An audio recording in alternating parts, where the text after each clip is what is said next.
navigation, vous aimez bien la nuit, vous aimez bien boire, vous aimez bien les petits matins où vous rentrez un peu halluciné. Et je me demande si tout cela, cette espèce d'état second qui vous habite, en tout cas dans l'écriture, ne vient pas de vos années d'étudiant, quand vous avez commencé à soutenir votre thèse et à travailler sur Louis-Ferdinand Céline. Votre sujet, c'était Céline et la chanson. Nous allons l'écouter, chanter règlement, en imitant le français populaire de Clichy. Je te trouverai... Alors j'imagine, Michael Ferrier, que vous connaissiez cette archive qui date de 1955. Oui, je la connais très bien parce que j'ai travaillé dessus pendant ma thèse, effectivement, qui portait sur Céline et la chanson. Et il faut dire un mot peut-être de cet enregistrement qui est incroyable, parce que là, ce que nous venons d'entendre, c'est donc une des deux chansons écrites par Céline lui-même. C'est lui qui a fait les paroles et sans doute la musique, même si la musique a été signée ensuite par quelqu'un d'autre. Et donc... ça se passe. Il a écrit ses chansons dans les années 30, après le succès de Voyage au bout de la nuit. Il voulait absolument les faire chanter. Il a contacté les grandes vedettes de l'époque qui ont toutes refusé. Et après la guerre, longtemps après, à un moment donné, il y a un enregistrement en studio, comme on le fait aujourd'hui, avec Arletty et Michel Simon, qui étaient deux amis de Céline. Et Arletty et Michel Simon étaient venus lire des passages de Voyage au bout de la nuit et de Mort à crédit. Et à ce moment-là, après avoir lu les textes de Céline, quelqu'un propose à Céline de chanter ses chansons. Et il les chante, tenez-vous bien, pratiquement 30 ans après les avoir écrites.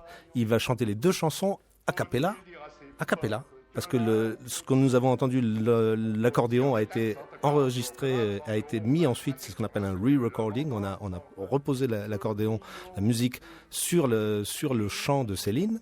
Donc ça veut dire qu'il s'en souvient par cœur. Il les chante avec cette espèce de gouaille. Alors, vous avez dit Clichy, oui, Clichy, Courbevoie. Il est natif de Courbevoie, Céline.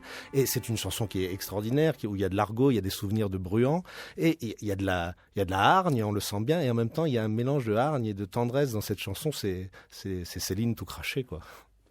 Et puis, c'est la musique qui parcourt votre travail d'écrivain depuis le début. Donc, l'universitaire, c'était la thèse sur Céline et la chanson.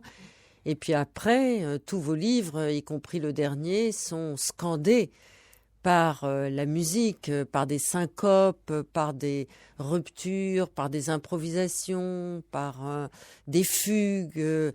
C'est jamais linéaire, votre écriture. Elle procède par fragments. Et puis, on vous suit. C'est pas que vous fassiez de l'autofiction, mais en même temps, vous vous mettez pas en scène, mais on vous accompagne dans vos pérégrinations. Et il y a ce livre qui s'intitule « Sympathie pour le fantôme », et le fantôme, c'est aussi un terme musical. Exactement, ouais. Il y a la musique, évidemment, est quelque chose de très important dans ma vie, dans mon écriture.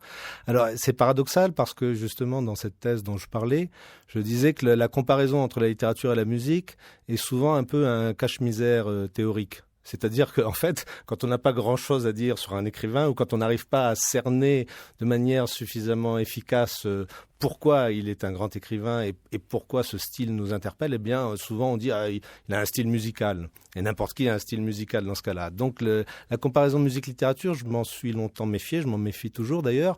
En revanche, il est certain que dès qu'on vit dans la musique, alors moi j'ai eu une formation musicale au piano, à la guitare et au xylophone notamment, et dès qu'on vit dans la musique et qu'on écrit en même temps des livres, à un moment donné, il est évident que les deux univers sont amenés à se recouper.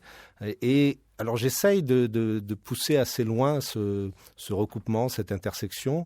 Par exemple, dans Mémoires d'outre-mer, tout le début du livre qui se passe dans le cimetière est construit vraiment, mais j'allais dire méthodiquement, en tout cas très consciencieusement, à la manière d'une ouverture d'opéra. Donc on va entendre exactement comme dans une ouverture d'opéra, on entend des airs qui ensuite vont revenir repris et amplifiés dans chaque scène de l'opéra. Dans le début de Mémoires d'outre-mer, par exemple, il y a des prénoms qui arrivent, Willy, Francis, etc., et qui sont des prénoms très énigmatiques au début, mais qui vont ensuite être repris dans le courant du texte, dans le courant de la narration, qui vont être développés, redéveloppés, donc un peu à la manière dont, dans une ouverture d'opéra, on trouve les thèmes qui vont ensuite nourrir toute l'œuvre.